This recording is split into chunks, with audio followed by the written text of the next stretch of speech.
పహల్గామ్ ఉగ్రదాడి తర్వాత భారత్, పాకిస్తాన్ మధ్య అయితే ఉద్రిక్తతలు కొనసాగుతున్నాయి. ఈ నేపథ్యంలోనే ఘటనకి సంబంధించిన ఒక ఫోటోలు అయితే సోషల్ మీడియాలో వైరల్ అవుతున్నాయి. ముఖ్యంగా 2008 బీజింగ్ ఒలింపిక్స్ సందర్భంగా అయితే కాంగ్రెస్ పార్టీ అధినేత సోనియా గాంధీ ఫ్యామిలీ, అలాగే పాకిస్తాన్ పీపుల్స్ పార్టీ అధినేత బిలవల్ భుట్టో ఫ్యామిలీ కూడా భేటీ అయ్యారు. ఈ భేటీకి సంబంధించి కూడా ఫోటోలు అయితే సోషల్ మీడియాలో వైరల్ అవుతున్నాయి. అయితే ఎందుకు వారు భేటీ అయ్యారు? ఎందుకు అసలు ఎందుకు జరిగింది ఆ భేటీ అని చెప్పేసి కూడా ఇప్పటివరకు సరైన వివరాలు అయితే బయటకు రాలేదు. ప్రస్తుతం దీనిపై మనతో మాట్లాడడానికైతే ఎంబీసీ కార్పొరేషన్ మాజీ చైర్మన్ శ్రీనివాస్ గారు మనతో ఉన్నారు. సో ఆయన్ని అడిగి ఎట్లా చూడొచ్చు ఈ విషయాన్ని అని చెప్పేసి కూడా కనుక్కుందాం. నమస్తే సార్. నమస్తే అండి. మనం చూసుకోవచ్చు 2018 బీజింగ్ ఒలింపిక్స్ ఓపెనింగ్ సెరమనీ సందర్భంగా అయితే కాంగ్రెస్ అధినేత్రి సోనియా గాంధీ ఫ్యామిలీ అక్కడ బీజింగ్ వెళ్ళారు. అలాగే Pakistan peoples party Bilawal Bhutto family కూడా అక్కడికి వెళ్ళారు. సో వీరిద్దరు కూడా భేటీ అయ్యారు. 30 నిమిషాల పాటు భేటీ అయ్యారు. సో అదే సంవత్సరం అంటే 26/11 ముంబై దాడులకు ముందు ఈ భేటీ జరిగింది. సో దీన్ని ఎలా భావించవచ్చు? ఇప్పుడు మీ అందరికీ తెలుసు, ఒక చాణక్య కోట్ మీకు చెప్తాను. ఏ nation will not be destroyed by enemies, out side enemies వల్ల డెస్ట్రాయ్ కాదు. ఎప్పుడు కూడా ఒక దేశం ఇంటర్నల్ ట్రయేటర్స్ ఉంటారే, వాళ్ళ వల్ల డెస్ట్రాయ్ అవుతుంది. వాళ్ళ వల్ల దేశం కొంపమూస్తారు. సో బయటి వాళ్ళ శత్రువుల కంటే వితన్ ఉన్న దేశంలో ఉన్నటువంటి ఇట్లా హిడెన్ దేశభక్తి లేని వాళ్ళతోనే ఎక్కువ మోసం జరుగుతుంది. మీరు అన్నట్టు 26/11 సంఘటన జరిగి భారతదేశం అంతా కొత్త పాకిస్తాన్ మీద పీకల్లోతు కోపంతో ఉన్నప్పుడు అదే పాకిస్తాన్ వాళ్ళతో ఆలింగనం చేసుకోవడం అనేది, అది కూడా చైనా వేదికగా. చైనా మనకు ప్రాక్సీ అనుకోదు. అసలు పాకిస్తాన్కి ప్రాక్సీ చైనా అయితే టెర్రరిజానికి ప్రాక్సీ పాకిస్తాన్. ఇటువంటి లింక్స్ ఉన్నటువంటిది మీకు అందరికీ తెలుసు. చైనా ఎంత మనని గల్వాన్ కావచ్చు, తర్వాత ఇక్కడ అరుణాచల్ ప్రదేశ్ కావచ్చు, అనేక విషయాలలో మనకు వాళ్ళతో కూడా మనకు శత్రుత్వం ఉంది. అంత ఇదేం లేదు. ఉంటే పర్సనల్ రిలేషన్స్ నెహ్రూ కుటుంబానికి, సోనియా గాంధీ కుటుంబానికి ఉండొచ్చు కాక, కానీ దేశ ప్రజలకు చైనా ప్రభుత్వానికి కానీ లేకపోతే ఇక్కడ ఈ దేశంకి కానీ అటువంటిది ఏమీ రిలేషన్స్ లేవు. మరి ఇటువంటి ఏ రకంగా ప్రజలకు మెసేజ్ ఇస్తుంది? దీని మీద ఎటువంటి స్టేట్మెంట్లు కూడా ఇయ్యరు. మరి ఈరోజు చైనా పాకిస్తాన్ని ప్రేరేపిస్తూ ఉంది. పాకిస్తాన్ మన దగ్గర టెర్రరిజాన్ని ప్రేరేపించినప్పుడు బయటికి వెళ్ళి సోనియా గాంధీ గారు ఏమైనా మాట్లాడుతున్నారా? అంత టైం చైనాలో హాఫ్ అన్ అవర్ ఈ కుటుంబం ఆ కుటుంబం రాజకుటుంబాలు రెండు పర్సనల్గా వీళ్ళేమన్నా డిప్లొమాట్సా? దేశానికి అదేమన్నా గవర్నమెంట్ పంపిస్తే పోయినారా? ఇవాళ దేశం ఆ దేశం ఈ దేశం చర్చల ఈ పార్టీలు నిజంగా కూడా ఇండియన్ నేషనల్ కాంగ్రెస్ ఐఎన్సీ కూడా పీపుల్స్ పీపీపీ పాకిస్తాను ఆ ఇద్దరు కూడా అక్కడ ఏదో ఒడంబిక చేసుకున్నట్టుగా మనం వార్తలు వచ్చినాయి. అదే రకంగా అక్కడ ఉన్నటువంటి చైనా కమ్యూనిస్టు పార్టీ ఏదైతే ఉందో, చైనా సిపిసితో సోనియా గాంధీ గారు ఐఎన్సీకి అగ్రిమెంట్ చేసుకున్నాడు. ఎందుకంటే పార్టీ అధ్యక్షురాలిగా ఇప్పుడు ఒక దేశం నుంచి ఇంకో దేశం వెళ్ళాలంటే ప్రభుత్వ అనుమతితో వెళ్ళాలి. అది ప్రభుత్వ డిప్లొమాట్స్, విదేశాంగ మంత్రి కావచ్చు, రక్షణ శాఖ మంత్రి కావచ్చు, హోం మంత్రి కావచ్చు, వీరు మాత్రమే వెళ్ళి. కానీ అప్పుడు కాంగ్రెస్ పార్టీ అధికారంలోకి ఉన్నప్పటికీ కూడా అప్పుడు కూటమి ప్రభుత్వం ఉంది. సో ఒక ఇండివిజువల్ గా కాంగ్రెస్ పార్టీ తరఫున అక్కడికి వెళ్ళి భేటీ అయితే జరిపారు. సో ఇది ప్రభుత్వం అనుమతి లేకుండా ఇలా చర్యలు ఇలాంటి భేటీలు జరపడం ఎలా ఉంది? ఇది చాలా శోచనీయం అండి. ఇది గర్హించదగ్గది. దేశాన్ని ఎక్కడ కూడా ఇది కాదు. నేషన్ ఫస్ట్ కదా.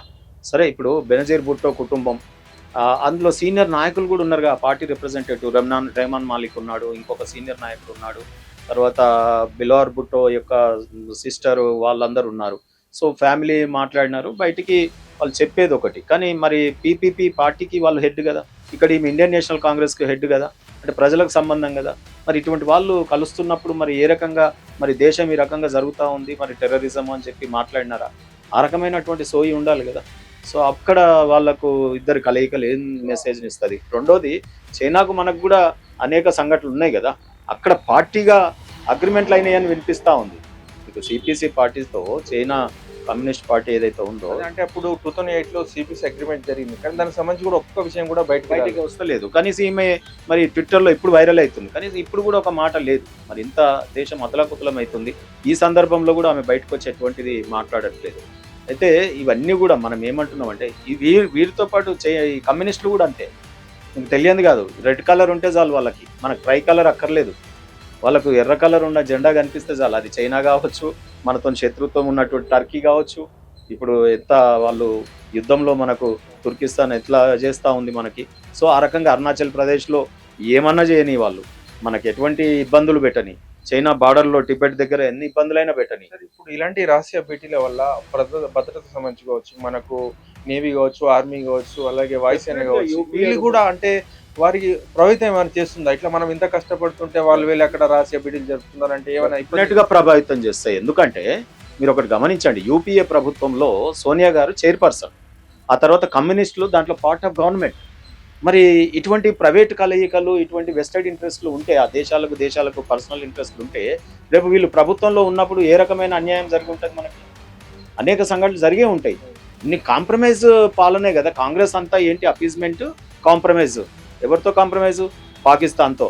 పోనీ పీఓకే పోనీ, లేకపోతే నీ దగ్గర ఈ బలూచిస్తాన్ పోనీ, ఇంకోటి పోనీ, ఏదన్నా ఉండని, మనం మాత్రం కలిసి ఉందాం, మన సీట్లు పదిలంగా ఉండాలి. అప్పుడు కాశ్మీర్లో ఒక కుటుంబము, షేక్ అబ్దుల్లా గారి కుటుంబంతో, అదే రకంగా చైనాతో నెహ్రూ గారికి ఉన్నటువంటిది, ఈయన ఫెమిలియర్ కావాలి, ఈయన సీటు పదిలంగా ఉండాలి, నెహ్రూ శాంతి దూతలాగా పావురం పెట్టుకొని, గులాబ్ పువ్వు పెట్టుకొని, సూట్ బూట్ వేసుకొని తిరగాలి, అందరూ నమస్తే, అంతవరకే వాళ్ళ ఆలోచన తప్ప వాళ్ళ కుటుంబం సేఫ్గా ఉందా లేదా అనేది. కానీ దేశం విచ్ఛిన్నం అవుతుంది. ఎక్కడ ఏ దేశం, చైనా మనని ఏం చేస్తుంది, పాకిస్తాన్ ఏం చేస్తుంది, ఇంటర్నేషనల్గా మనకి ఏ రకమైన థ్రెట్ ఉంది, ఆ దేశాలతో మనం ఏ రకంగా ఉండాలి, ఈ సోయి ఉంటే ఇంత బాధ మనకి ఈ రోజు వచ్చుండేదే కాదు కదా. ఇలా గతంలో ఏమన్నా ఇప్పుడు దేశాలు ఉన్నాయి, దేశాలకు సంబంధించి కూడా ప్రభుత్వమే అధికారికంగా విదేశాలతో చర్చ జరుపుతుంది. కానీ అందులో ఉన్న ఆ దేశంలో ఉన్న పార్టీలు ఇండివిజువల్ గా వెళ్ళి వేరే దేశాల పార్టీలతో చర్చ జరిపిన సందర్భాలు ఉన్నాయి గతంలో లేవండి. గతమంతా వీళ్ళదే కదా. గతమంతా ఇండియన్ నేషనల్ కాంగ్రెస్, కమ్యూనిస్టులే కదా. ఈ దేశానికి స్వాతంత్రం వచ్చిన తర్వాత మొదటి 60 ఏళ్ళు. సో వీళ్ళు చేసిన కర్మనే కదా ఈ దేశానికి క్యాన్సర్ లాగా అనేక. ఇప్పుడు ఆర్టికల్ 370 అనగానే ఉవ్వెత్తున లేస్తాయి కమ్యూనిస్టులు కానీ, ఐఎన్సీ కానీ.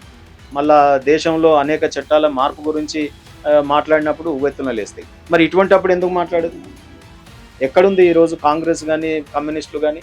అంటే వాళ్ళు ఎదురు చూస్తూ ఉన్నారు, యుద్ధంలో ఫెయిల్ అయితే బాగుండు, పాకిస్తాన్తో మన జరిగిన యుద్ధంలో ఇలా మొత్తం దేశాలలో ఏదైతే మనం ఇప్పుడు డెలిగేట్స్ని పంపించినామో, ఇలా అఫీషియల్గా పంపించినాం చూడండి, అట్లా పోండి.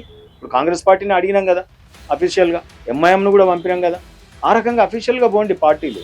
కానీ నువ్వు అన్అఫీషియల్గా పోయి అక్కడ ఒడంబికలు చేసుకొని, ఆ ఒడంబికలు కూడా సీక్రెట్ ఈ రోజు వరకు బయట పెట్టట్లేదు. ఈ దేశానికి, దేశ భద్రత విషయంలో ఇది కాంప్రమైజ్ వేనే. కాబట్టి అదే దరిద్రం ఈరోజు దేశంలో మొత్తం కూడా ఇంత జరగడానికి కారణం పాకిస్తాన్. ఈ రోజు చూడు, మోడీ గారు ఉన్నారు కాబట్టి గజగజ వణుకుతున్నది, ఏదైనా చెయ్యాలంటే భయం అవుతుంది. సీజ్ ఫైర్ రిక్వెస్ట్ ఎట్లా చేస్తూ ఉన్నారు, మేము పోరాడలేమని. ఇటువంటి అన్నీ కూడా ఇప్పుడు మోడీ గారి భుజస్కంధాల పైన ఎందుకు పడ్డది? మీరు చేసి ఉంటే, ఆ రోజుల్లోనే కాశ్మీర్కు స్వయం ప్రతిపత్తి ఇవ్వకుంటే, దేశంలో భాగంగా ఉండి ఉంటే ఇవాళ ఈ సమస్య వచ్చేది కాదు కదా, పీఓకే ఇష్యూ మనకు ఉండేది కాదు కదా. అలా బలూచిస్తాన్ రాజు ఇండియాకు ఒప్పచెప్తా అన్నప్పుడు తీసుకుంటే అది మనకెందుకు అక్కడ అని అన్నారు. ఇవాళ బాదర్ పోర్టుతోని చైనా సీపెక్ నిర్మాణం చేసి మనకు ఎంత ఇబ్బంది పెడుతుంది. శ్రీలంకకు కూడా చైనా వచ్చి ఇన్వెస్ట్మెంట్ చేస్తూ ఉంది. మరి అదే రకంగా మన పక్కకున్నటువంటి ఇండోనేషియాలో చేస్తూ ఉంది. మన చుట్టూ దేశాలలో పెట్టుబడులు పెట్టేసి అక్కడ కారిడారు, లేకపోతే ఎకనామికల్ జోను, ఇవన్నీ ఎకనామికల్ కారిడారు నిర్మాణం చేస్తూ ఉంది చైనా. దేని గురించి చేస్తుంది? మన దేశం మీద అష్టదిగ్బంధనం చేయడానికి చుట్టూ ఉన్న దేశాలని చేస్తూ ఉంది. మరి చైనా మీద ఇవాళ కాంగ్రెస్ కానీ, కమ్యూనిస్టులు కానీ మాట్లాడాలి కదా చేస్తున్న విధానం మీద. అంటే మనకొక్కరికే బాధ్యత ఉంది, అంటే బీజేపీకి మాత్రమే దేశ భద్రత మీద బాధ్యత ఉంది. ఇవాళ దేశం మనం తిరంగా జెండాని మనము, వాళ్ళకు ఎర్ర జెండా ఉంటే సరిపోతుంది, రక్తాలు వారాలి, ఎప్పుడు విభజనలు ఉండాలి, అది కదా వాళ్ళ విధానం. సో అందుకు నిజంగా కూడా ఈ దేశం ఇంత విచ్ఛిన్న పాలు కావడానికి, లేకపోతే పాకిస్తాన్ కానీ, చైనా కానీ ఈ రకమైన భారతదేశం వైపు ఇవన్నీ సంఘటనలు జరుగుతున్నాయంటే అది కేవలం కాంగ్రెస్ పార్టీ ఐఎన్ఎస్ ఈ విధానాలు, సోనియా గాంధీ గారి కాదు, వారి ఫోర్ ఫాదర్స్ నుంచి నెహ్రూ, రాహుల్ గాంధీ యొక్క ముత్తాత, నాయనమ్మ, తండ్రి, వారి విధానాలే ఇలా దేశానికి గుదిబండలై కూర్చున్నాయి. అందుకే భారతదేశంలో మనకు ఈ అస్థిరత ఏర్పడడానికి కారణమే ఈరోజు ఐఎన్సీ. కాబట్టి దీన్ని ఒక్కొక్కటిగా మోడీ గారు సరిదిద్దుతూ ముందుకు వస్తూ ఉన్నారు, పర్మనెంట్ సొల్యూషన్స్ వస్తూ ఉన్నాయి. కాబట్టి ఈరోజు ఇంటర్నేషనల్ స్థాయిలో ఇంత పెద్ద పాకిస్తాన్ మీద యుద్ధం చేస్తే ఇన్ని దేశాలు మనకు సపోర్ట్ చేసినాయి చూడండి. సపోర్ట్ చెయ్యని దేశాలకేమో వీళ్ళకి స్నేహం. ఇది చాలా గమ్మత్తైన విషయం. అందుకే ప్రజలు తిరస్కరిస్తూ ఉన్నారు కాంగ్రెస్ పార్టీని. కమ్యూనిస్టులను అయితే అసలు కనిపించకుండా చేస్తున్నారు భారతదేశంలో. ఇక వాళ్ళు విదేశాలలో పార్టీ జెండాలు పట్టుకొని తిరగాల్సిందే. కాబట్టి జై Bharat, one nation one India, ఎంత చక్కటి ఛానల్ పేరు కూడా మీరు పెట్టినందుకు. ఇటువంటి భావజాల ఉండాలి కదా ఇండియాలో. అందుకని జై భారత్, జై హింద్. చూశారు కదా, అంటే ప్రభుత్వ అనుమతి లేకుండా పార్టీల వారిగా ఇండివిజువల్గా భేటీ జరపడం కూడా దేశ భద్రతపై ప్రభావం చూపుతుందని చెప్పేసి కూడా ఎంబీసీ మాజీ కార్పొరేషన్ శ్రీనివాస్ చెప్తున్నారు. కెమెరామెన్ రామకృష్ణతో వన్ ఇండియా తెలుగు, హైదరాబాద్.